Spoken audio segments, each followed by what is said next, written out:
చాలు. దేవుని స్తోత్రం కలుగునుగా. హల్లెలూయా. పరిశుద్ధుని వాక్యం ద్వారా నీ నా జీవితంలో నూతనమైన హృదయము, స్థిరమైన ఆత్మీయ హృదయం పుట్టించును కాక. ఆమేన్. దేవుని స్తోత్రం. దేవుని వాక్యం శ్రద్ధగా విందాం. దేవుని వాక్యానికి మనసు పెడదాం. ఇక్కడ సొలొమోను దేవుని దర్శనం పొందిన, దేవుని వరం పొందిన, దేవునితో నేరుగా మాట్లాడిన మరి వ్యక్తి. అటువంటి వ్యక్తి ఒక వరం పొందాడు. ఏ వరం అంటే, నీ వంటి జ్ఞానవంతుడు, ఐశ్వర్యవంతుడు కూడా ఇక ముందు ఎవరు లేరు, ఇక మీదట కూడా ఎవరు ఉండరు అనే వరం పొందిన వ్యక్తి ఈరోజు ఒక సాక్ష్యం కలిగి ఉన్నాడు. ఎలా తెలుసా? దావీదు తన తండ్రి అయిన దావీదు అనుసరించినట్లు యథార్థ హృదయంతో యెహోవాను అనుసరింపలేదు అనే సాక్ష్యాన్ని పొందుకున్నాడు. మొదట స్థితి దేవుని వరం, ముగింపు స్థితి ఒక చెడ్డ సాక్ష్యం. మొదట స్థితి దేవుని దర్శనం, చివరి స్థితి దేవుని దగ్గర హృదయమే లేదు అనే సాక్ష్యం. నీ మొదటి స్థితి, చివరి స్థితి దేవుడు ఎప్పుడు కూడా బేరీజు వేసుకుంటా ఉంటామని చెప్తున్నాడు. నీ మొదటి స్థితి, ప్రస్తుత స్థితి. చివర అనుకోలేదు కదా ఇప్పుడు ఎన్ని రోజులు బ్రతుకుతామో ఇంకా మనకు తెలియదు కాబట్టి మనం చివర అనుకోలేము. నీ మొదటి స్థితి, ఇప్పుడు ప్రస్తుత స్థితి రెండు బేరీజ్ వేసుకుంటూ నడుస్తూ ఉండాలి. సొలొమోను జీవితం మొదట దర్శనం, మొదట దేవునితో మాట్లాడటం, మొదట దేవునితో వరం, ఇప్పుడు దేవుని దగ్గర తన హృదయం యథార్థంగా లేదు అనే సాక్ష్యం. బాగుందా? లేదు, బాగలేదు కదా, అసలు బాగలేదు. యెహోవాను అనుసరింపలేదు అన్నారు. సరే, ఎవరిని అనుసరిస్తున్నాడు అని అంటే పైన హేయమైన దేవతలను అనుసరించి నడిచేయడం రాసుకుంది. ఇతను ఎవరిని అనుసరించాలి? యెహోవాను అనుసరించి నడిచెను అని రాయబడాలి. హేయమైన దేవతలను విసర్జించను అని రాయబడాలి. కానీ ఇతని జీవితంలో సాక్ష్యం ఏమైందంటే ఒంటా అయిపోయింది. మన జీవితాలలో సాక్ష్యాలు ఒంటా అయిపోకూడదు. మన ఆత్మీయ స్థితి దేవుని దగ్గర ఎదుగుతూ ఉండాలి. మన పరిస్థితి దేవునితో ఎప్పుడు అంటు కట్టబడి ఉన్నట్టు ఉండాలి. మొదట ఉప్పొంగే స్థితి, ఉప్పొంగే భక్తి, తరువాత పతనమైపోయిన స్థితి ఉండడానికి వీల్లేదు. సొలొమోను జీవితం ద్వారా దేవుడు మనకి చెప్తున్నాడు. దేవుడు సొలొమోను ఎంతగా దీవించాడో తెలిసిన 11వ అధ్యాయం 15వ వచనం చూడండి. కాదు, సొలొమోనుని దేవుడు ఎంతగా దీవించాడు అంటే 10వ అధ్యాయం 21వ వచనాన్ని చదువుతున్నాను చూడండి. మరియు రాజైన సొలొమోను పాన పాత్రలు, అతను తాగే పాత్రలు ఏంటంటే ఒక గ్లాస్ ఇస్తే బాగుంది మనకు అనిపిస్తుందేమో కదా. ఇప్పుడున్న రేటుని బట్టి, ఇప్పుడున్న బంగారం రేటుని బట్టి ఒక గ్లాస్ ఇస్తే సరిపోతుంది అనిపిస్తుందేమో. అతని పాత్రలు ఎలాంటివంటే బంగారు పాత్రలు ఉంటాయి. బంగారు పాత్రలో తాగుతున్నాడు. తను మంచినీళ్ళు తాగిన, ద్రాక్షరసం తాగిన, పాలు తాగిన ప్రతిదీ ఎందులో తాగుతాడంటే సత్యం బంగారు అయి ఉన్నాయట. తర్వాత 23వ వచనం చూడండి.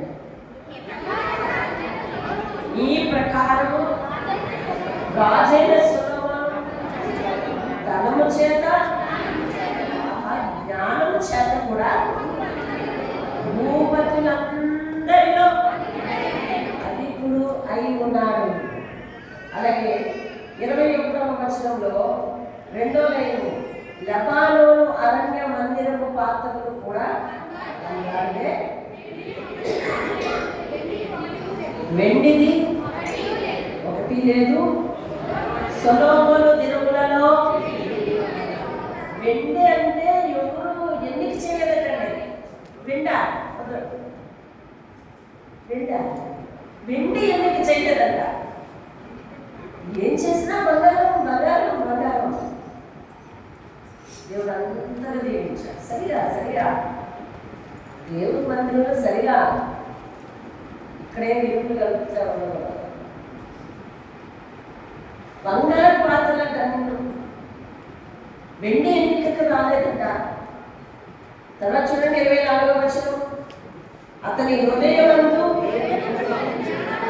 దేవుడు ఉంచిన జ్ఞాన వాక్కులకై లోకులందరూ ఎవరు చూడగోరారంటాయని లోకులందరూ లోకంలో ప్రతి ఒక్కరు కూడా చూడాలని అనుకున్నారు. ఎవరిని? సొలొమోనుని చూడాలి, ఆయన ఎలా ఉంటాడో చూడాలి అనుకున్నాడు. చూడండి 25. ఏర్పాటైన ప్రతి మనిషి వెండి వస్తువులు కానీ బంగారు వస్తువులు కానీ వస్త్రములు కానీ యుద్ధాయుధములు కానీ గంధవర్గములు కానీ గుర్రములు కానీ గాడిదలు కానీ తన వంతు చొప్పున కట్నములను ఎప్పుడెప్పుడు అంటే ఏమన్నా నేను బర్త్డేకో మరి ఏంటో మరి సంవత్సరం తీసుకొస్తారట. అక్కడ బర్త్డే అని రాయలేదు, దేవుని పండుగను కూడా రాయలేదు, పరిశుద్ధ దినమని కూడా రాయలేదు. మరి ఏటా సంవత్సరం తీసుకొస్తారట. ఏర్పాటు చేయబడిన వారు అన్నారు. చూసావా? అంటే ఎవరెవరు ఏమేమి ఇవ్వాలో కూడా చెప్పేశాడు సొలొమోను. నువ్వు గుర్రాలు పెట్టాలి అలా. అది ప్రతి సంవత్సరం తీసుకొచ్చేవాళ్ళే. అంటే మరి గుర్రాలు తీసుకొస్తుంటే బరువులు పోయడానికి గాడులు తీసుకొస్తుంటే పశు సంపద ఎక్కువగా ఉన్నట్టేనా? ఏడాది తీసుకొస్తున్నారంటే ఎక్కువగా ఉన్నట్టేనా? ఇప్పుడైతే సొలొమోనుకి గుర్రాలు అవసరమా? హరికృష్ణ అవసరం లేదు కదా, ఉన్నాయి కదా పుష్కలంగా. మరి 28వ వచనంలో ఆయన ఏం చేశాడు చూడైతే, సొలొమోను కొండ గుర్రములు ఎక్కడండి? ఐగుప్తులో నుండి తేబడెను. రాజవర్తకులు ఒక్కొక్క గుంపునకు నియామమైన ధరలిచ్చి గుంపులుగా కొన్ని. అంటే ఈయన గుర్రాలతో పట్టున్నాడు, వాళ్ళు తెస్తున్నాడు కానీ ఈయన పట్టున్నాడు. అది ఎక్కడి నుంచి పట్టున్నాడు అంటే అసలు దేవుడు ఐగుప్తు మాట చెప్తేనే విరుద్ధమైన ప్రపంచం కదా. ఐగుప్తు నుంచి విడిపించుకొచ్చారు కదా వీళ్ళని. ఐగుప్తు రథములను ఐగుప్తు గుర్రములను ఆశించవద్దు అని యెషయా గ్రంథంలో దేవుడు రాయించాడు. అలాంటి ఐగుప్తు నుంచి ఏం చేసుకుంటాడంటే ముని తెప్పించుకుంటాడంట. వీళ్ళు ఏటా ఇచ్చింది కాక. ఇది సొలొమోను గారి టైం టేబుల్, సొలొమోను గారి జీవితం. ఈ విధంగా ఆయన దేవుని తలంపు లేక, వచ్చిన వారి దగ్గర దేవుని సాక్ష్యం లేక, కనిపించిన వారి దగ్గర లేదా తనని దర్శించడానికి వచ్చిన వారి దగ్గర దేవుని తపన లేక జీవించిన చేత తన జీవితం చివరికి పతన స్థితికి చేరిపోయిందండి. దేవుడు మనల్ని ప్రేమించి ఒక ఆశీర్వాదాన్ని ఇస్తే ఆశీర్వాదం ఇచ్చిన నాట నుండి కూడా మనకు బాధ్యత పెరిగినట్టు. ఏంటో తెలుసా? దేవుడి దగ్గర నమ్మకాన్ని నిలబెట్టుకోవడం. దేవుడి ఇస్తుంది. ఆశీర్వాదం ఎక్కువగా ఉండవరకు నమ్మకంగానే ఉన్నావు. దేవుడి దగ్గర నమ్మకంగా ఉంటే దీవెన వస్తుందని, ఆశీర్వాదం వస్తుందని ఆశించుకున్నావేమో. ఆశీర్వాదం ఇచ్చిన తర్వాత నీ పరిస్థితి ఏంటి? ఆశీర్వాదం ఇచ్చిన తర్వాత నీకు ఎలాగున్నావు? దేవుడు నిన్ను ప్రేమించి కొత్త వస్తువులు ఇచ్చాడు, ఎలాగున్నావు?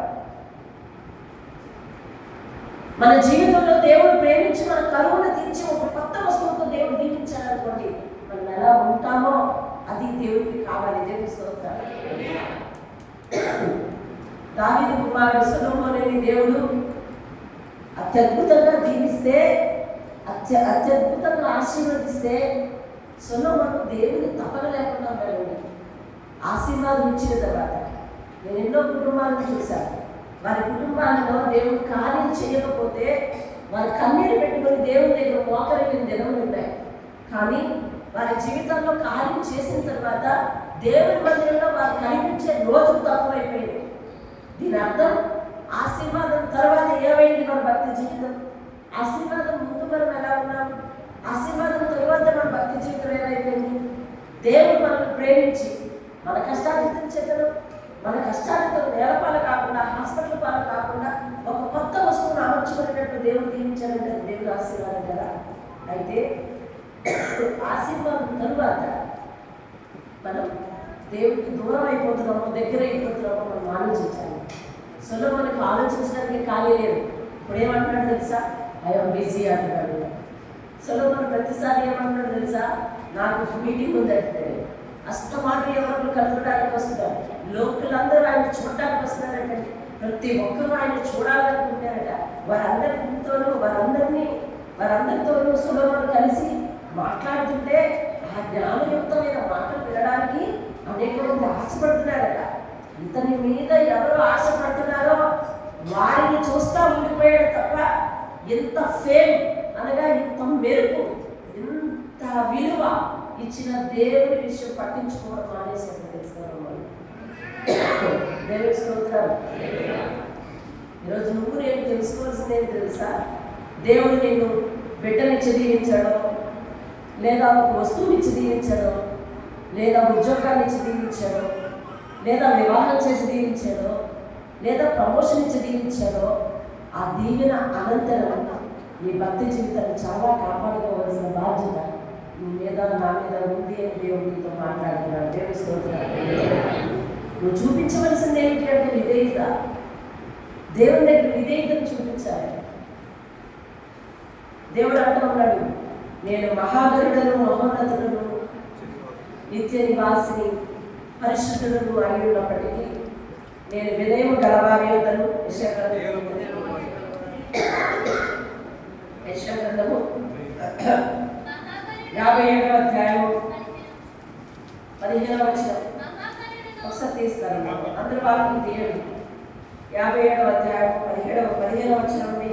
మీ కళ్ళతో చూడండి. ఆ వాక్యం ఏం చెప్తుంది? మహాగరుడును, మహోన్నతుడును, పరిశుద్ధుడును, నిత్య నివాసి అయిన వాడు ఇలాగ సెలవిచ్చుచున్నాడు, నేను మహోన్నతమైన పరిశుద్ధ స్థలములో నివసించు వాడను అయినను వినయము గలవారి ప్రాణము ఉజ్జీవింప చేయటకు, నలిగిన వారి ప్రాణము ఉజ్జీవింప చేయటకు వినయము గలవారి యొద్దను, దీన మనస్సు గలవారి యొద్దను. అది దేవుని స్థానం. ఆయన ఎక్కడ ఉంటాడో చెప్తున్నాడు. ఆయన గర్విష్ఠుడై ఉంటాడంటలేదు. పాత స్థితిని మర్చిపోయిన వారి దగ్గర ఉంటానని చెప్పలేదు. వినయము గలవారి దగ్గర, దీన మనస్సు గలవారి దగ్గర నేను ఉంటానంటున్నాడు. దేవుని స్తోత్రాలు. వినయము గలవారి యొద్ద, దీన మనస్సు గలవారి యొద్ద. దేవుడు ఆశీర్వదించాక వినయం లోపించిందనుకో, దేవుడిని దీవించాక విధేయత లోపించిందనుకో, దేవుడు నిన్ను ఆశీర్వదించాక నీ జీవితంలోనికి అవిధేయత చోటు చేసుకుందనుకో, దేవుడు నీ దగ్గర ఉంటానని వాక్యం చెప్తుందా? ఇది ఈ వాక్యం ఏం చెప్తుంది?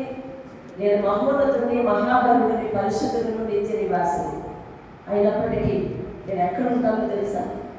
నేను అంతరంగ లోకాల్లో ఉండను. వినయము గలవారి దగ్గర ఉంటాను, నలిగిన హృదయం గలవారి దగ్గర ఉంటాను. వారి ప్రాణాలను ఉజ్జీవింప చేయడమే నా లక్ష్యం. కాబట్టి అటువంటి వారి దగ్గర ఉంటానని దేవుడు వాగ్దానం చేస్తున్నాడు. ఈరోజు దేవుడు నీకు ప్రేమించి నీకు మంచి జీవితాన్ని ఇస్తే, దేవుడు నిన్ను ప్రేమించి నీకు మంచి తలాంతులు ఇస్తే, దేవుడు నిన్ను ప్రేమించి నీకు మంచి ఉద్యోగాన్ని ఇస్తే, లేదా దేవుడిని ప్రేమించి నీకు లేనిది ఏమి ఇచ్చాడో, లేదా నీ స్థితిని మారిస్తే పాత స్థితిని జ్ఞాపకం చేసుకుంటూ దేవునికి ఎల్లప్పుడూ కూడా కృతజ్ఞత కలిగి జీవించాలి. దేవుని స్తోత్రం. ఒక ఆత్మీయుడు తన ఆశీర్వాదాన్ని కడవరకు నిలబెట్టుకోవాలి అంటే ఏం చేయాలి? ఆత్మీయుడిగా ఉండాలి. ఆశీర్వాదాన్ని కడవరకు నిలబెట్టుకోవాలంటే ఏం చేయాలి? మొట్టమొదటిది కృతజ్ఞత కలిగి ఉండాలి. దేవుని స్తోత్రం. సొలొమోను జీవితంలో లోపించింది కృతజ్ఞత. ఈరోజు మన జీవితాల్లో కడవరి కాలంలో లోపిస్తుంది ఏంటో తెలుసా? కృతజ్ఞత. దేవుడు మేలు చేసేవారికి ఒకలా ఉంటున్నారు, మేలు చేసిన తర్వాత ఒకలా ఉంటున్నాం. ఇదేమంటే మానవ స్వభావం అంటున్నాం, లేదంటే లోకం మీద తప్పు మోపేస్తున్నాం.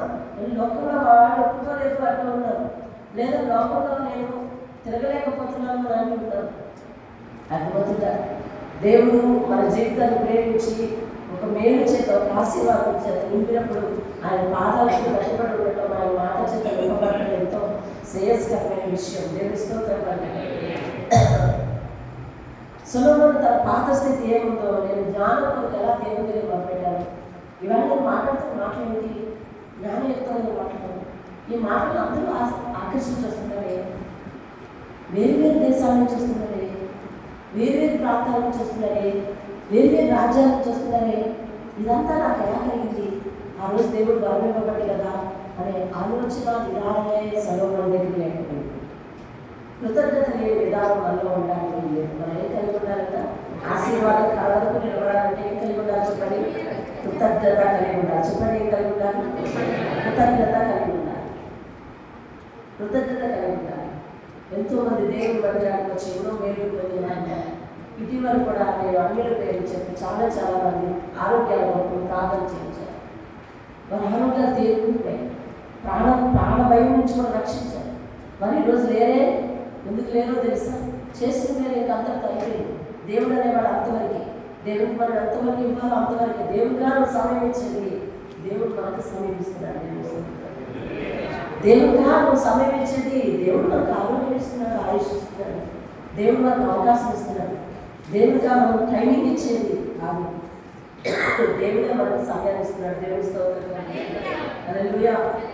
అంటే మొట్టమొదటి ఏం చేయాలంటే కృతజ్ఞత కలిగి ఉండాలండి. రెండవది విధేయత చూపించాలి. ఆయన చేసిన మేలు ప్రతిగా ఏం చేయాలి? విధేయత చూపించాలి. సొలొమోను దేవుని మందిరాన్ని కట్టాడు. దేవుని మందిరాన్ని ఎంత హంగులుగా రూపుదిద్దాడో, ఎంత బ్రహ్మాండంగా డిజైన్ చేశాడో. తాను స్త్రీలోనుడు అయిన తర్వాత తన రాణిగారి అంతఃపురం కూడా అచ్చంగా దేవుని నమూనాలోనే కట్టాడంట. అంటే దాని అర్థం దేవునికి ఇచ్చిన ప్రయారిటీ ఎవరికి ఇచ్చాడు? మనిషికి ఇచ్చాడు. దేవునికి ఇచ్చిన ప్రయారిటీ మనిషికి ఇచ్చాడు. తన జ్ఞానవంతుడుగా దేవుడు చేసినందుకు తన జ్ఞానం ఎంత స్థితికి చేరింది అంటే తనకు తాను మెప్పు పొందడానికి ఎలా చేయాలో అలాగా డిజైన్ చేసుకున్నాడు. ఈరోజు దేవుడు మనకు జ్ఞానం ఇస్తే, దేవుడు మనకు తలాంతులు ఇస్తే మనం ఎలా లాభం పొందాలో అదిగా ఆలోచించాలి. రాత్రికాల సమయంలో దేవుడు ఒక మాట మాట్లాడాడు. నీకు ఇచ్చిన దాంట్లో నుంచి దేవుడు నీకు గనపరచగలిగితే, దేవుడిని నువ్వు వెచ్చించగలిగితే, దేవుడు నీ ఆశీర్వాదాన్ని కడవరకు అలాగే ఉంచుతాడు. దేవుని స్తోత్రం. సొలొమోను స్థితి, అతని చేతిలో 12 గోత్రాల రాజ్యాలు ఉన్నాయి. కానీ చివరికి తన కుమారుని పరిస్థితి వచ్చేసరికి ఆ రాజ్యాలన్నీ విచ్ఛిన్నమైపోయాయి. కారణం, తండ్రి భక్తిగా లేడు. తర్వాత తన కుమారుడు రాజయ్యాడు. తన కుమారుడు కూడా భక్తిగా లేడు. కాబట్టి దేవుడు ఏం చేశాడంటే వాళ్ళ చేతుల్లో నుంచి ఆ రాజ్యాన్ని తీసివేశాడు. అనగా ఇచ్చిన ఆశీర్వాదం ఇవాళ ఏమైపోయింది అనమాట? ముక్కలైపోయింది. ఇచ్చిన ఆశీర్వాదం ముక్కలైపోయింది. చూడండి, సొలొమోను దేవునికి వ్యతిరేకంగా జీవించినందుకు సొలొమోను జీవితంలో కలిగిన ప్రత్యేకమైన నష్టాలు చూద్దాం. చూడండి, 11వ అధ్యాయం, 1 రాజుల గ్రంథం 11వ అధ్యాయం, 11వ అధ్యాయం 15వ వచనాన్ని నేను చదువుతున్నాను. మీ శ్రద్ధగా వినండి.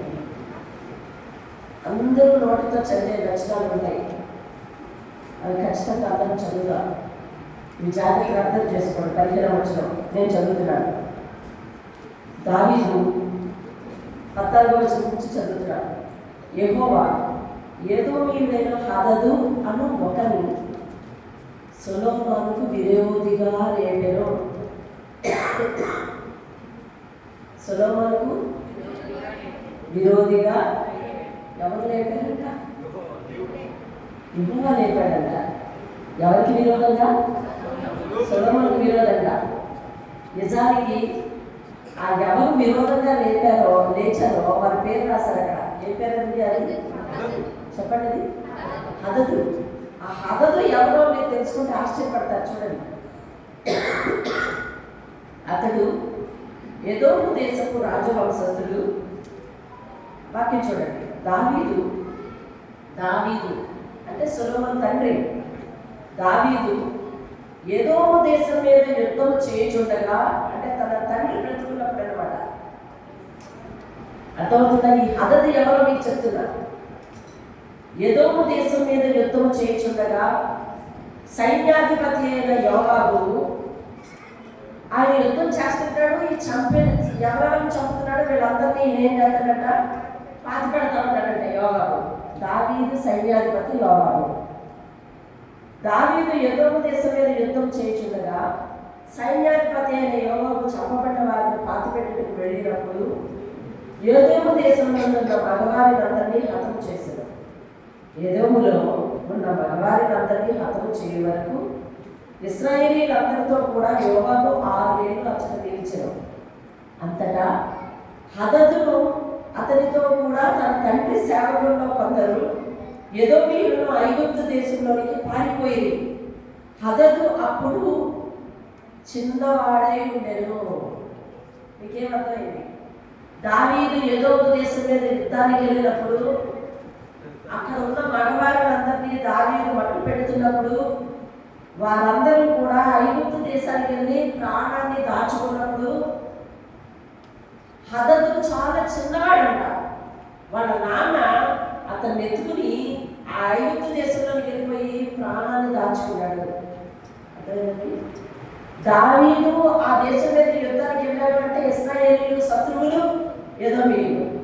ఎదోము దేశం మీదకి దావీదు యుద్ధానికి వెళ్ళాడు. యుద్ధానికి వెళ్ళినప్పుడు వీళ్ళందరూ కూడా ఐగుప్తుకి వెళ్ళి పారిపోయారు.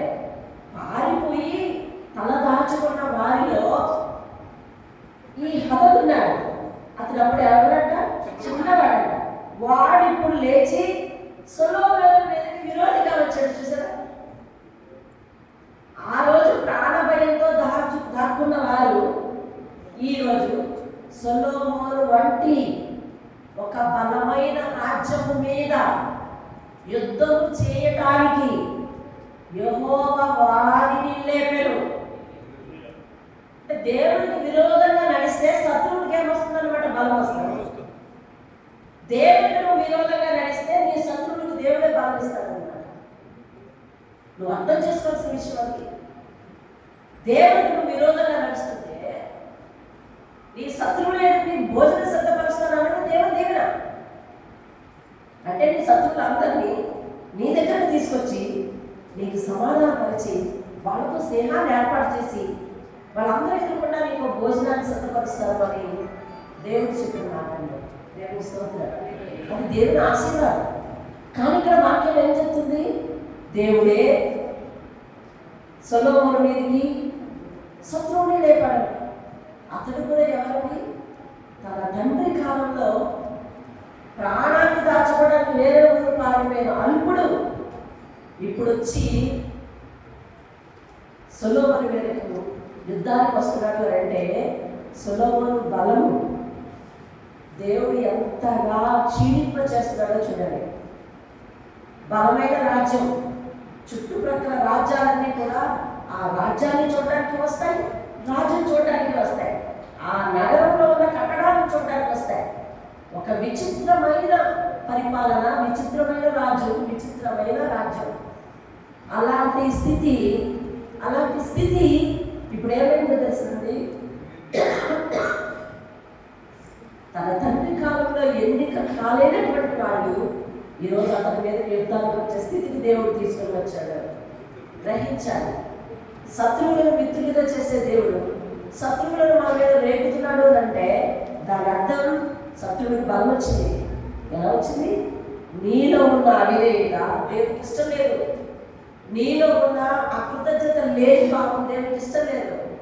కాబట్టి సొలొమోను మీద తన శత్రువులు ఏమయ్యారు తెలుసునండి? తిరిగి తలెత్తారు. దేవుడిచ్చిన ఆశీర్వాదాన్ని నిలబెట్టుకోలేకపోతే మన జీవితంలో క్షేమత వస్తుంది. దేవుడిచ్చిన ఆశీర్వాదాన్ని నిలబెట్టుకోవాలి. దేవుడిచ్చిన ఆశీర్వాదాన్ని నిలబెట్టుకోవాలంటే మనం ముందుగా ఉండాల్సిన లక్షణాలు కృతజ్ఞత కలిగి ఉండడం, విధేయత కలిగి ఉండడం, దేవుడి స్తోత్రం కలిగి. హల్లెలూయా. రెండో రాష్ట్రం చూడండి, 26వ వచనం చదవండి ఇప్పుడు మీరు. మరియు సొలొమోను సేవకుడైన యెరోబాము సహా రాజు మీదికి లేచిన. రాజులు సొలొమోను. సొలొమోను సేవకుడు యెరోబాము ఇప్పుడు ఎవరి మీదకి యుద్ధానికి వస్తున్నాడు? సొలొమోను మీదకి యుద్ధానికి వస్తున్నాడు. తన సేవకుడు యుద్ధానికి వస్తాడు. తన తండ్రి కాలంలో ప్రాణం దక్కించుకోవడానికి పారిపోయిన వాడు యుద్ధానికి వస్తాడు. దీనికన్నా కారణం ఏంటో తెలుసా? సొలొమోను జీవితంలో చోటు చేసుకున్న అవిధేయత. అంటే కాస్త అవిధేయత చోటు చేసుకుంటే దేవుడు నష్టం చేస్తాడండి. కాస్త అవిధేయత చోటు చేసుకుంటే దేవుడు మనల్ని మట్టి పెట్టించేస్తాడండి అని మీరు అనొచ్చు. కానీ సొలొమోను దేవుడు చేసిన మేలు మర్చిపోవడమే కాకుండా అన్య దేవతల వైపు వెళ్ళినట్టుగా దేవుడు వాక్యం అంచనా. అది దేవుడికి విరోధమైన కార్యం. విగ్రహారాధన ఏమని దేవుడు చెప్తా ఉంటే విరోధమైన కార్యాన్ని సొలొమోను చేస్తున్నాడు. మనం కొన్నిసార్లు దేవుని ఆశీర్వాదం ఎక్కువైపోయినప్పుడు దేవుని విరోధమైన కార్యాలను చేయ కూడుకుంటే కనుక మన జ్ఞానం అధికమైనట్టు కాదు. ఏది జ్ఞానం అని కింద కాదు దేవుడు మాట్లాడాడు కదా. ఏది జ్ఞానం? దేవుని పని కాక, దేవుని స్థితి కాక, దేవుని మందిరం కాక ఈ సమయంలో వేరే తెలుసుకోవడం జ్ఞానం కాదు కదా.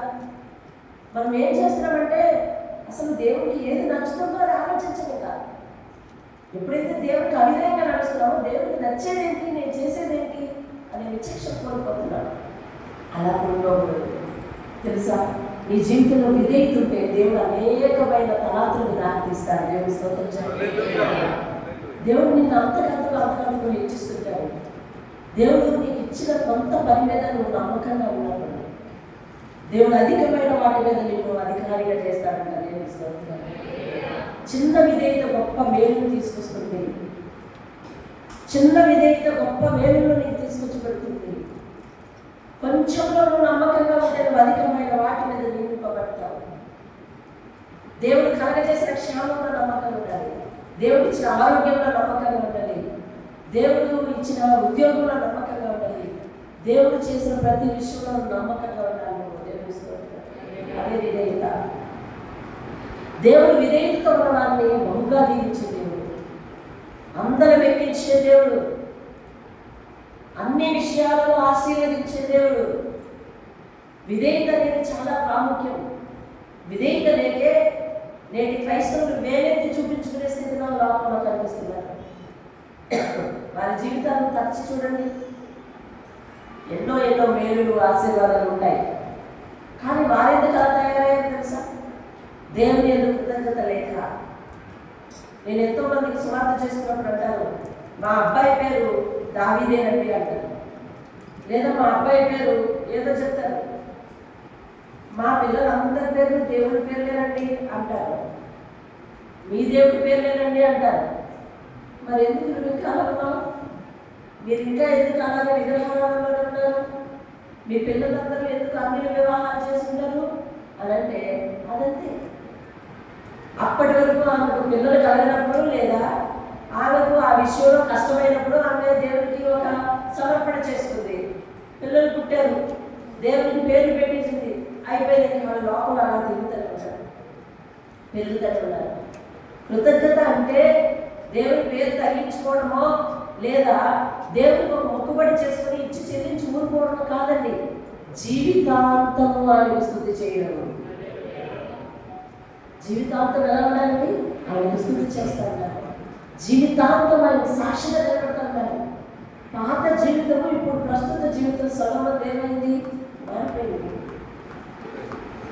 దేవుడు దీవించిన నాటి స్థితి ఇప్పుడు ప్రస్తుత స్థితి ఏమైంది? మారిపోయింది. నీ జీవితం అలా కాకూడదు. దేవుని చేత ఎప్పుడు దీవింపబడతనే ఉండాలి. దేవుని ఆకాంక్ష కూడా ఏంటో తెలుసా? నువ్వు దీవించబడాలి. నిన్ను దీవించడానికి, ఆశీర్వదించడానికి నేను దేవుడు పిలుచుకున్నాడు. మీరు ఆశీర్వదింపబడటం పిలవబడింది అని దేవుని పత్రిక రాసి చెప్తుంది. మీరు ఆశీర్వదింపబడ్డారని పిలువబడ్డారు. దేవుని దగ్గరికి వచ్చిన తర్వాత దేవుని ఆశీర్వాదంలోనే నడవాలి. దేవుని స్తోత్రం. హల్లెలూయా. సొలొమోను లోపించిన లక్షణం మీలో నాలో లోపించడానికి వీలు లేదు. కృతజ్ఞత లోపించదు, విధేయత లోపించదు. తర్వాత స్వభావాన్ని మార్చుకోవద్దండి. అంటే దేవుడు కార్యం చేసేటప్పుడు దేవుడి దగ్గర మనకున్న స్వభావం ఏ స్వభావాన్ని? నలిగిన స్వభావం. అవును కదా? మన జీవితంలో కార్యం జరగలేదు. ఆ జరగలేనప్పుడు మన మనసు ఎలా ఉంటుందండి? నలిగిన స్థితి. ప్రభా ఎప్పుడు కార్యం చేస్తాను? ప్రభా ఎప్పుడు ఈ రంగం నుంచి బయటపెడతాను? ప్రభా ఎప్పుడు ఆ కార్యం జరుగుతుంది? అయ్యా ఎప్పుడు నేను ఎదురు చూసింది ఇస్తాను అని ఆయన దగ్గర పదే పదే వేడుకుంటా. అప్పుడు మన హృదయాన్ని ఎంత వినయం చేసుకుంటాం తెలుసా? ఎంత లోబర్చుకుంటాం తెలుసా? వాక్యాన్ని ఎంత శ్రద్ధగా వింటాం తెలుసా? విన్నదానంతటి పాటించడానికి ఎంత ప్రయాసపడతాం తెలుసా? అది మన పాత స్వభావం. దీవింపబడిన తర్వాత there is no time అంటున్నాం, నో ఛాన్స్ అంటున్నాం. ఇంకా ఎక్కువగా మాట్లాడతారు. అదేంటయ్యా దేవుడు దీవించాడు కదా, నువ్వు రావాలి చర్చి కదా అన్నావు, నో వే అంటున్నావు. అస్సలు అవకాశం లేకపోతే స్వభావం ఏమైంది? ఇప్పుడు మారిపోయింది. ఆత్మీయతలో స్వభావాన్ని మార్చుకోవాలి, క్రీస్తు వలె మార్చుకోవాలి కూడా నేను. కానీ విధేయతకు సంబంధించి స్వభావాన్ని మార్చుకోకూడదండి. యోసేపు స్వభావం కష్టాల్లో ఒకలాగా, ఆశీర్వదించబడ్డాక ఒకలాగా ఉందని చెప్పండి. ఉందా? ఉందా? అతను గోతిలో పడినప్పుడు కూడా దేవునికి విధేయుడే, జైల్లో పడ్డప్పుడు కూడా దేవునికి విధేయుడే, ప్రధానమంత్రి స్థానంలో కూర్చున్నప్పుడు కూడా దేవునికి విధేయుడే. ఒక మాట శ్రద్ధగా దేవుడు తనను దీవించి ఆశీర్వదించి ఆ ప్రధానమంత్రి స్థానం మీద కూర్చుని పెట్టేసరికి కొన్నాళ్ళ తర్వాత తన జీవితంలో ఏం జరిగింది? కళ నెరవేరింది. ఏంట కళ? వారి అన్నదమ్ములందరూ తన దగ్గరికి వచ్చారు. దేవుని స్తోత్రం. అదే స్థానంలో నేను కానీ నువ్వు కానీ ఉంటే ఏం చేస్తావో తెలుసా? ఇప్పుడు బాల్ నా కోర్టులోకి వచ్చిందంటావు, అంతేనా? ఇప్పుడు నేను, అప్పుడు మీరుగా నన్ను ఆడుతున్నారు, ఇప్పుడు నేను మిమ్మల్ని ఆడుకుంటానంటావు. కానీ యోసేపు పాత నిబంధనలో ఉన్న యోసేపు కొత్త నిబంధనలు క్రీస్తులు చాలా అర్థం పడతారండి. నన్ను దేవుడు ఆశీర్వదించాడు కాబట్టి నేను ప్రతి ఒక్కరి తప్పుని క్షమిస్తాననే మనసు వచ్చిందండి. హల్లెలూయా. ఎవరిని దేవుడు ఆశీర్వదించడు? నాలాంటి అల్పుణ్ణి. నేను గోతులో ఉన్నప్పుడే చచ్చిపోవాలి, జైల్లో ఉన్నప్పుడే చచ్చిపోవాలి, పొతీఫర్ భార్య నా మీద అవమానం రుద్దినప్పుడే చచ్చిపోవాలి. అవునండి, భార్య పొతీఫర్ భార్య అతను తప్పు కట్టింది. ఈ తప్పును తీసుకొచ్చి తన భర్త కదా పరిపాలకుడు, ఏ శిక్ష వేశాడు? జైలు శిక్ష వేశాడు.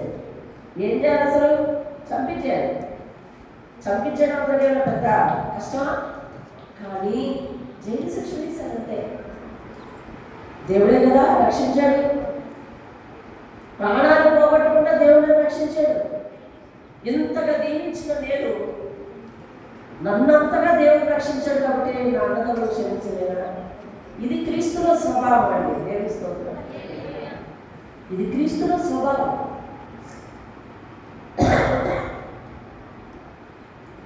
క్రీస్తుల స్వభావం ఇది. సొలొమోనుకి ఆ స్వభావం లేదు. మీకు లేఖనం చూపిస్తాను రండి. 15వ అధ్యాయం 12వ అధ్యాయం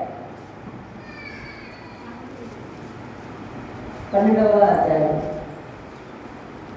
12వ వచనం 12వ వచనాన్ని చదువుతున్నాను. వాక్యం వినాలి. మీరు చక్కగా జాగ్రత్తగా కూర్చుంటారు. తీరా వస్తున్నారు కష్టపడి, సమయాన్ని అర్థం చేసుకోకూడదు. ఏ మాత్రం కుంటుపాటు రానివ్వకూడదు. ఎవరు ముఖ్యంగా కుర్చీలో కూర్చున్నారు. దేవుని సమయాన్ని మీకు మీరే వ్యర్థం చేసుకోవద్దు. 12వ అధ్యాయం 12వ వచనం. 3వ దినమందు నా ఇంటికి రండని రాజు నిర్ణయం చేసినట్టు యెరోబాము అంటే ఎవరు? ఇందాక మనం చదివాం కదా, సొలొమోను సేవకుడు. సరే, సొలొమోను సైన్యంలో ఒకడు కదా. యెరోబాము సొలొమోను సైనికుడు, సొలొమోను సేవకుడు అనమాట. 12వ అధ్యాయం చూడండి. 12వ అధ్యాయం 12వ వచనం. 3వ దినమందు నా యొద్దకు రండని రాజు నిర్ణయం చేసినట్లు యెరోబాము జనులందరూ 3వ దినమందు రెహబాము యొద్దకు వచ్చింది. రెహబాము అంటే ఎవరు? సొలొమోను కుమారుడు. వచ్చి అంటాడు, అప్పుడు రాజు పెద్దలు చెప్పిన ఆలోచనను నిర్లక్ష్యపెట్టి యవనస్తులు చెప్పిన అదంతా ఆలోచన చెప్పిన వారికి కఠినంగా ఉత్తరం ఇచ్చి ఇట్లా ఆజ్ఞాపించాడు. 14వ వచనం. నా తండ్రి అంటే ఎవరండి? నా తండ్రి అంటున్నాడు రెహబాము. ఎవరిని? సొలొమోను. నా తండ్రి మీ కాడిని బరువుగా చేసెను. చాలు. సొలొమోను తన సేవకుల మీద అధిక ఒత్తిడి మోపి అధికమైన భారమైన పనులు చేయించాడని ఆ ఒక్క వాక్యమే మనకు అర్థపడుతుంది. వీరందరూ రాజు మారిన తర్వాత కుమారుడు రాజు అయ్యాక, బాబు మీ నాన్నగారు మా చేత చాలా వెండి చాకరీ చేయించారు, దాని బరువు తగ్గించు అని అడగడానికి వచ్చారు. ఎవరి దగ్గరికి? కొడుకు దగ్గరికి. అతను ఏమన్నాడో తర్వాత సంగతి. ముందు మాత్రం సొలొమోను ఏం చేయించాడు? సాగతుల చేత వెండి చాకరీ చేయించాడండి. యోసేపు దీవించిన తర్వాత ఆయన దగ్గర పని వాళ్ళందరూ ఎలా చేశారో ఎక్కడైనా కష్టమైన మాట రాసిందా? లేదు. తన మీద పగబట్టి చిత్రహింసలు పెట్టిన వాళ్ళ అన్నదమ్ములు వస్తే యోసేపు ఏమంటాడు తెలుసా? ఇది దేవుడే జరిగించాడు, మిమ్మల్ని రక్షించడం కోసమే దేవుడు నన్ను ముందుగా ఇక్కడ పంపాడు, కాబట్టి భయపడద్దు, మీరు దానికి నిర్భయంగా జీవించవచ్చు, మనం అందరం కలిసే జీవిద్దాము అన్నాడు. అంటే ఇచ్చిన ఆశీర్వాదాన్ని బట్టి, అధికారాన్ని బట్టి మన మనస్సు నలగబెట్టుకొని దీనమైన స్థితిలో ఎదుటి వారిని ప్రేమించి వారిని గౌరవించే స్థితిలో మనం ఉండాలి తప్ప, దేవుడు మనకు ఒక ప్రమోషన్ ఇచ్చాడని, దేవుడు మనకు ఒక అధికారం ఇచ్చాడని, దేవుడు మనకు ఒక వరం ఇచ్చాడని ఇంకా కనిపించిన వాళ్ళు అందరి దగ్గర తల ఎగరేసుకుంటూ, భుజాలు ఎగరేసుకుంటూ, ఇక కింద చూడకుండా పైన చూసుకుంటా పోతే దేవుడు ఏమన్నాడు తెలుసా? నాశనంలో ముందు గర్వం నడుస్తుంది కదా. సామెతలు 16వ అధ్యాయం జరుగుతుంది. నాశనంలో ముందు ఏం నడుస్తుంది? గర్వం నడుస్తుంది. స్వభావం మారిపోయి చూసారంటే నీ స్వభావం మారిపోకూడదు. మొదట ఏం కలిగి ఉండాలంటే కృతజ్ఞత, కృతజ్ఞత కలిగి ఉండాలి. తర్వాత ఏం కలిగి ఉండాలండి? విధేయత. రెండు ఇంటర్లింక్డ్, విడదీయనటువంటి బంధం. విధేయత ఉంటేనే కృతజ్ఞత కలిగి ఉంటాం, కృతజ్ఞత ఉంటేనే విధేయత వస్తుంది. అమ్మో నాకు దేవుడు ఎంత మేలు చేశాడని కృతజ్ఞత ఆయన పాదాల దగ్గర నేను పడేస్తాయి. విధేయత. మూడవదిగా స్వభావాన్ని మార్చుకోకూడదండి. మనం దేవుడు ఆశీర్వదించిన తర్వాత ఇంకా మెత్తని మనసు చేసుకోవాలి. మనం ఇంకా దయగల హృదయాన్ని తెచ్చుకోవాలి. మనం కనికరం కలిగిన హృదయాన్ని తెచ్చుకోవాలి. మనం ఎందుకు తెలుసా? దేవుడు మన మీద కనికరం చూపిస్తున్నాడు, మన మీద జాలి చూపిస్తున్నాడు, మన మీద దయ చూపిస్తున్నాడు. దయ చూపించబట్టి మనం ఆ స్థాయికి వచ్చాం. కాబట్టి ఈరోజు నీకు కలిగి ఉన్న ఉద్యోగమే కానీ, కలిగి ఉన్న తలాంతరే కానీ, కలిగి ఉన్న క్వాలిఫికేషన్స్ దేవుడికి ఇచ్చింది. దానిని బట్టి నువ్వు విధేయత కలిగిన మనసు తెచ్చుకోవాలి, కనికరం కలిగిన మనసు తెచ్చుకోవాలి. సొలొమోనుకి ఎప్పుడైతే నువ్వు సూపర్ నువ్వు సూపర్ నువ్వు సూపర్ అంటున్నారో, సొలొమోను తన పరివారి చేత వెట్టి చాకరీ చేసినట్టు వాళ్ళందరూ మన టీం అంతా వెళ్ళారు తన కొడుకు దగ్గరికి. అయినా మీ నాన్న నాకు తెగ ఇబ్బంది పెట్టేశాడయ్యా, ఆ పని నువ్వు తగ్గించాలి అని అడగడానికి వెళ్ళారు. వాళ్ళ కొడుకు ఇంకా సూపర్, వాళ్ళు ఇంకా వెట్టి చాకరీ చేయించారు. అది తర్వాత సంగతి. స్వభావాన్ని మార్చుకోకూడదు. మూడవది ఏంటండి? స్వభావాన్ని మార్చుకోకూడదు. నాలుగవదిగా ఇచ్చిన దాంట్లో నమ్మకంగా ఉండాలండి. ఎలా ఉండాలి? మీకు ఇచ్చిన ఉద్యోగం మీ యజమాని లేరనుకోండి, ఒకలా చేసి, యజమాని ఉన్నప్పుడు ఒకలా చేసి, ఏమండి డబ్బులు లెక్క చెప్పేటప్పుడు ఒకలా చేసి, పని అప్ప చెప్పేటప్పుడు ఒకలా చేసి, ఇది కాక మనుషుల దగ్గర నమ్మకమే కాక దేవుని దగ్గర కూడా నమ్మకంగా ఉండాలండి. ఆయన దగ్గరికి వచ్చే విధానంలో నమ్మకంగా ఉండాలండి. ఆయనకు సమర్పించిన విధానంలో నమ్మకంగా ఉండాలండి. సొలొమోను తనకి ఇచ్చిన దాంట్లో నమ్మకంగా ఉండలేకపోయాడు. అసలు దేవుని గురించి ఆలోచించడానికి అతను నోవే. స్త్రీలోనుడు అయిపోయినాడు, పొగట్టల భయం అయిపోయింది. వెంటనే ఇక తను ఎలా చేయాలో తన రాజ్యాన్ని పట్టించుకోవడం అయిపోయింది. ఎలాగా తన భార్యలు ఎక్కువ మంది, పనులు ఎక్కువ, ఇతరులతో మాటలు ఎక్కువ, ఆ మాటల్లో ఏమైనా ఆత్మీయత ఉంటుందంటే లేదు, పొగట్టలే. వీటన్నింటిని బట్టి అతడు తనకి ఇచ్చిన పదవిలో నమ్మకంగా ఉండలేకపోయాడు. ఇచ్చిన పదవిలో నమ్మకంగా ఉండలేకపోయాడు. నీకు ఇచ్చిన దాంట్లో నమ్మకంగా ఉండాలి. చెప్దామా? మొదట దేవుడు ఇచ్చిన ఆశీర్వాదం కడవరకు ఉండాలంటే ఏం చేయాలి? మొదట కృతజ్ఞత కలిగి ఉండాలి. రెండవది విధేయత కలిగి ఉండాలి. మూడవది స్వభావాన్ని మార్చుకోకూడదు. నాలుగవది ఇచ్చిన దాంట్లో కొంచెంలోనైనా ఎలా ఉండాలి తెలుసండి? నమ్మకంగా ఉండాలి. ఇక last and final it is very important. ఏంటంటే దేవుని సన్నిధిని కలిగి ఉండాలని చెప్తున్నారు. ఇది చాలా ప్రాముఖ్యమైన సంగతి. చాలా ప్రాముఖ్యమైన సంగతి. దావీదుని దేవుడు ఆశీర్వదించాడు. గొర్రెల దొడ్డిలోంచి తీసుకొచ్చి మహారాజును చేశాడు. రాజ్యాభిషేకం అయిపోయిన తర్వాత అంతఃపురంలోకి రాజు వెళ్ళిపోయాడు. వెళ్ళిపోయి రాజు ప్రార్థన చేస్తున్నాడు. అక్కడికి వచ్చి, ఎవరు రాజు? ఇప్పుడు దావీదు కదా. దావీదు ప్రార్థన చేస్తున్నాడు. ఏమన్నా తెలుసా? చాలా డిస్టర్బెన్స్. ప్రార్థన చేస్తున్నాడు రాజు. ఏమని తెలుసా? అయ్యా, ఇంతగా నన్ను హెచ్చించడానికి నేను ఏ పాట పాడను, నా కుటుంబం ఏ పాటిది. అతని ప్రార్థనలో చివరి అంశం ఏంటో తెలుసండి? అతని ప్రార్థనలో చివరి అంశం మరి ముఖ్యమైన అంశం కూడా. అదే అంశాన్ని 3 సార్లు అడిగాడు దావీదు దేవుని దగ్గర. ఇంతగా హెచ్చించిన నాకు నా జీవితంలో ఏముందయ్యా అంటే దేవుడు అడుగుతాడు, ఇంకేం కావాలి అడిగితే అంటాడు, అయ్యా నాకు వరం. ఏమిటా వరం? ఏమిటా వరం తెలుసా? నిత్యము నా కుటుంబము నీ సన్నిధిలో ఉండేటట్టు దీవించాడు. ఏం చెప్పాడండి? నిత్యము నా కుటుంబము నీ సన్నిధిలో ఉండేటట్టు దీవించు. నా కుటుంబం అంటే సంతానం. అయ్యా నన్ను దీవించేసావు, నాకు పదవిని ఇచ్చావు, రాజ్యాన్ని ఇచ్చావు. నేను రాజుని, రాజుగారి పిల్లలాడు.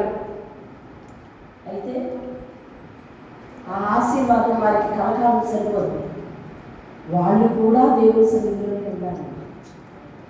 అందరూ దేవుని సన్నిధిలోనే ఉండాలి. మీకు ఇచ్చిన పసిబిడ్డతో సహా దేవుని సన్నిధిలోనే ఉండాలి. ఆది కాలంలో పట్టేంటో తెలుసా? అది వరకు దేవుని మనసు చాలా దూరంగా ఉండేది. దేవుడు చాలా పవిత్రంగా పరిశుద్ధంగా ఆరాధింపబడేవాడు. యేసుక్రీస్తుకు వచ్చిన తర్వాత కృప ఏంటో తెలుసా? ఎక్కడ పడితే అక్కడ, ఎప్పుడు పడితే అప్పుడు ఆరాధించవచ్చు దేవుడిని. ఏ సమయంలో పడితే ఆ సమయంలో నువ్వు ఆరాధించవచ్చు దేవుడిని. కానీ ఆది కాలంలో అలా కాదు. దేవుడు అతి పరిశుద్ధంగా పవిత్రంగా ఆరాధించబడేవాడు. దేవునికి యాజకులు ఉండేవారు. వారు మాత్రమే యాజకత్వం చేస్తూ బలి తీసుకెళ్తే అది వాళ్ళు దేవునికి అర్పించేవారు. మనుషులెవరూ కూడా పరిశుద్ధ స్థలంలోకి ప్రవేశించే అవకాశం లేదు. అలాంటి సందర్భంలో ఎక్కడో దేవుడు మందసం ఉంటే సంవత్సరానికి ఒక్కసారి మాత్రమే వెళ్ళేవారు. వాళ్ళకి సంవత్సరానికి ఒకసారి వెళ్తూ ఉండేవాళ్ళు. ఆ తర్వాత దేవుడు మోషేని ఏర్పాటు చేసుకుని ఐగుప్తులో నుంచి వాళ్ళందరినీ అరణ్యంలోకి తీసుకొచ్చిన తర్వాత విశ్రాంతి దినాన్ని వారం వారం పాటించడం కట్టుపెట్టాడు. అప్పుడే కానీ ఇప్పుడే కాదు. వాళ్ళు ఏటాట వెళ్ళినప్పుడు కూడా ఎవరెవరు వెళ్ళాలో తెలుసా? వారు వెళ్ళాలి, వారి కుటుంబం వెళ్ళాలి, వారి పశువులందరూ కూడా వెళ్ళాలి. మరి పశువులు కూడా వెళ్ళాలండి. వాళ్ళలో ఉపవాసం ఉంటే ఎలా ఉండేవారు తెలుసా? వారు, వారి పిల్లలు, వారి పశువులు కూడా ఉపవాసం ఉంది. విశ్రాంతి దినం రోజు ఎవరెవరు పని చేయకూడదు తెలుసా? వారు పని చేయకూడదు, వారి పిల్లలు పని చేయకూడదు, వారి పశువులు కూడా పని చేయకూడదండి. ఇంత కట్టు ఎందుకు? దేవుడి సన్నిధి అందరినీ కన్నాడు.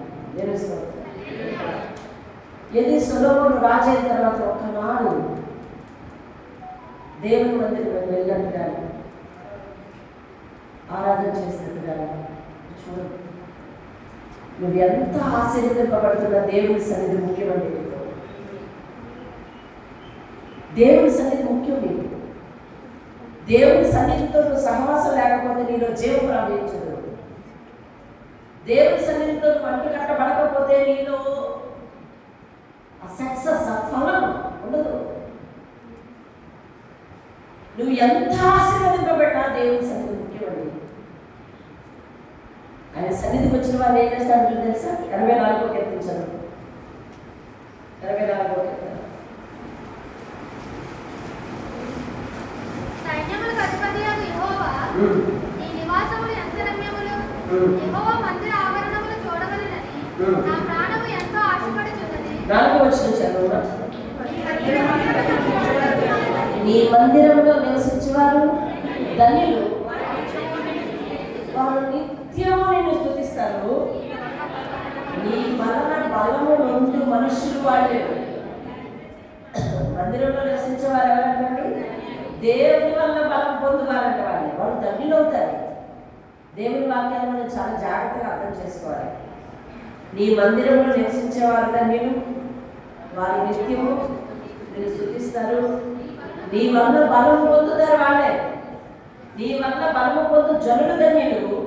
యాత్ర చేయు మార్గములు అంటే వారి జీవిత దినములన్నీ వారికి ఇష్టంగా ఉంటాయి. సొలొమోనుకి కొంతవరకు ఇష్టంగా ఉంది, తర్వాత కష్టంగా మారిపోయిందండి. అవునా? తన ముగింపు బాగా. తర్వాత తన జీవితం తన చేతుల్లో నుంచి రాజ్యం పత్రం అయిపోయిన తర్వాత తన జీవిత స్థితిగతే మారిపోయింది. తన పరిస్థితి మారిపోయింది. తన మీద శత్రువులు దండే తెచ్చారు. రాళ్ళు వేరే, ఉపపత్తులు లేరు, అన్నీ అయిపోయింది. సరదాలు సంతోషాలు అన్నీ అయిపోయాయి. సరదాలు అయిపోయేసరికల్లా ముగింపుకు వచ్చేసింది కదా. ఐశ్వర్యం పోయింది, 10 రాజ్యాలు విడిపోయి శత్రువు వచ్చి దండెత్తుకుపోయాడంటే ఆస్తి ఉంచాడా? ఆస్తి కూడా పోయింది. అన్నీ పోగొట్టుకున్నవాడు అయిపోయాడు. చూడండి, కారణం దేవుని సన్నిధితో లింకం లేక.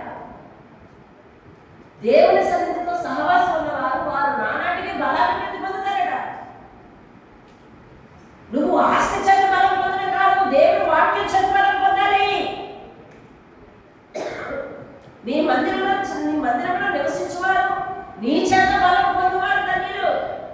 నువ్వు ఎవరి చేత బలం పొందాలి? దేవుని చేత బలం పొందాలి. డబ్బు నీకు పరపతిని పెంచవచ్చు, లేదా కొంచెం ఆహారం ఇచ్చి దండిగా ఉంచవచ్చు, కానీ నీ ఆత్మకు ఆరోగ్యం ఇచ్చేది ఏమిటో తెలుసా? దేవుని ఆత్మ, దేవుని వాక్కు. దేవుని వాక్యే దేవుడు, దేవుడే దేవుని వాక్కు. నీ ఆత్మకు బలం ఇచ్చేది దేవుని స్తోత్రం. హల్లెలూయా. అందుకని దేవుని సన్నిధితో సహవాసం లేకపోతే మనము చాలా ఇబ్బంది. అదో చూడండి, దేవుని వాక్యం చెప్తుంది, యాత్ర చేయు మార్గములు వారికి ఎంతో ప్రియముగా ఇష్టముగా ఉంటాయంటే దేవుని స్తోత్రం చెప్తామా? హల్లెలూయా. ఈరోజు సొలొమోను జీవితం చూసుకొని మనము అయ్యో పోగొట్టుకున్నాడే అని మనం బాధపడటానికి కాదు సొలొమోను గురించి అక్కడ రాయించింది. అతని జీవితం ద్వారా నువ్వేం తెలుసుకోబోతున్నావు తెలుసా? దేవుడు గొప్ప వరాలు ఇచ్చినా, దేవుడు గొప్ప తలాంతులు ఇచ్చినా, దేవుడితో సంభాషణ లేకపోతే అవన్నీ మనల్ని విడిచి వెళ్ళిపోతాయి. దేవుడు ఆశీర్వదించిన తర్వాత సొలొమోను గురించి కాదు మనం నేర్చుకోవాల్సింది, మన గురించి మనం నేర్చుకోవాలి. దేవుడు ఆశీర్వదించిన తర్వాత కృతజ్ఞత లేకపోతే, దేవుడు ఆశీర్వదించిన తర్వాత విధేయత లేకపోతే, దేవుడు ఆశీర్వదించిన తర్వాత స్వభావాన్ని మార్చేసుకుంటే, దేవుడు ఇచ్చిన దాంట్లో నమ్మకంగా ఉండలేకపోతే, దేవుడి సన్నిధికి దూరం అయితే ఇచ్చిన ఆశీర్వాదం మనం ఉండడే. అంటే ఇప్పుడు మనం దీనికి వ్యతిరేకంగా చెప్పు, కృతజ్ఞత కలిగి ఉంటే, విధేయత కలిగి ఉంటే, ఆశీర్వదింపబడక ముందు ఎంత విధేయంగా ఉన్నామో అంతే వినయంగా, అంతే హృదయంతో, అలాంటి హృదయంతో మంచి స్వభావంతో ఉంటే, దేవుని సన్నిధికి అంటు కట్టబడి ఉంటే, కొంచెంలో నమ్మకంగా ఉంటే, దేవుడు నీకు ఇచ్చిన దాన్ని దేవుడు అంతకంతగా అభివృద్ధి చేస్తాడు. హల్లెలూయా. దేవుని ఆశీర్వాదం నీ జీవితంలో కలకాలం ఉండాలనుకున్నావా? ఇంకా దేవుని చేత ఆశీర్వదింపబడాలి అనుకున్నావా? ఎప్పటికప్పుడు కృతజ్ఞత. సొలొమోను తన ఒక్క మాటలో కూడా దేవుడు నాకు ఆరంభించాడు, దీవించాడు. ఈరోజు మీరు వింటున్న జ్ఞానమైన మాటలు. సొలొమోను బాగా మాట్లాడుతున్నారని మీరు అనుకుంటారు కదా, ఇవన్నీ దేవుడు ఇచ్చిన జ్ఞానం. ఒక్క దగ్గర సాక్ష్యం చెప్పలేకపోయాడు. కృతజ్ఞత లేని మనిషి, కృతజ్ఞత లేకుండా నువ్వు ఉండవద్దు. సొలొమోను తిట్టుకోవడానికి కాదు, సొలొమోను గురించి మనం రాసింది, దేవుడు రాసిందే. సొలొమోను జీవితం బట్టి నేర్చుకోవాల్సిన విషయాలు. కళ్ళు మూసుకుని ప్రార్థన చేద్దాం, వాక్యాన్ని జ్ఞాపకం చేసుకో. నీ జీవితంలో వాక్యం దగ్గరికి వచ్చావు అంటే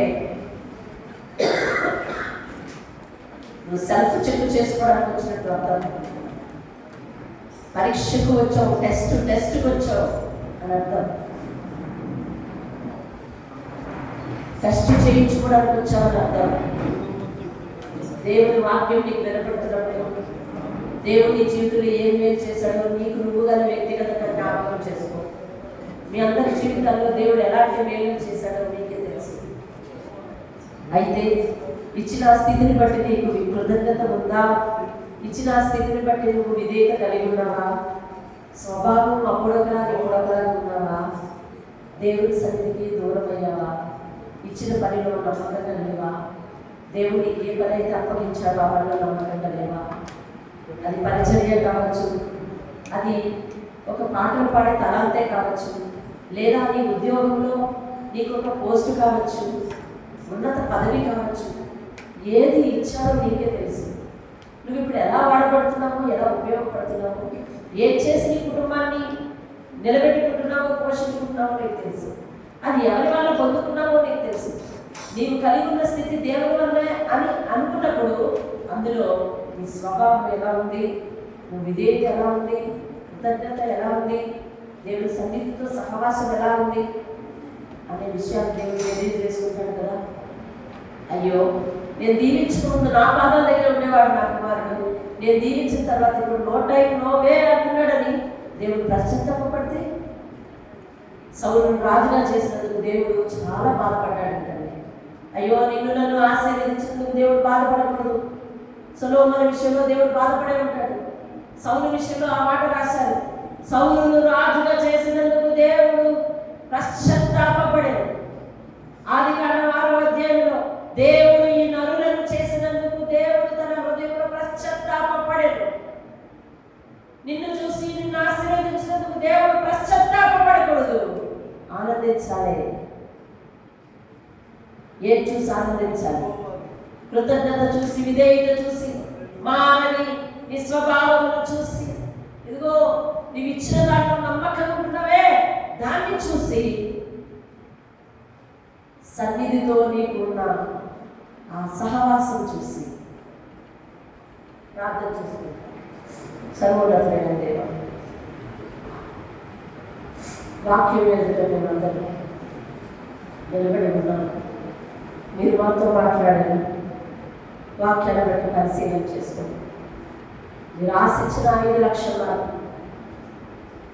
మాలో నిరంతరం వృద్ధి చేసుకుంటామని ఈ వాక్యానికి లోబడుతూ ప్రార్థిస్తున్నాము నాయన. ఈ కృప చొప్పున మమ్మల్ని జ్ఞాపకం చేసుకుంటూ ఆ కాలంలో మేము ఎన్నో మనవులు చేసినప్పుడు మా ప్రార్థన విని మమ్మల్ని దీవించాలి. ప్రతి ఒక్కరికి వారి వారి జీవితంలో ఒక అభివృద్ధి ఉంది, ఒక మేలు ఉంది. దాని చేత వారు తృప్తిపరచబడ్డారు. ఇప్పుడైతే ఆ తలాంతుని బట్టి, ఆ పరిస్థితులను బట్టి వారిని విధేయత కలిగి ఉన్నారు లేదు, కృతజ్ఞత కలిగి ఉన్నారు లేదు, నువ్వు మాట్లాడిన పరిశీలించుకున్నాను.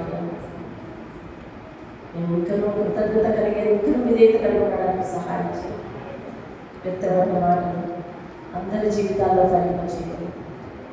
ఈ మాట నిరంతరం కాదు, ప్రతి ఒక్కరి హృదయాన్ని సరిచేయాలని, అదిగో వారి వల్లే మీరు ఉండద్దు అని చెప్పడానికి కొంతమంది వ్యక్తుల ఉదాహరణలు మీరు తీసుకుని మాకు చెప్తున్నప్పుడు, అయ్యా వారిని బట్టి మేము నిందించడం కాదు, కానీ మా జీవితాన్ని సరి చేసుకుని మేము ముందుకు వెళ్ళడానికి కృప చూపించున్నాము. యేసు నామములో బ్రతిమాలుకుని అడిగి వేడుకుంటున్నాను. ఆమేన్.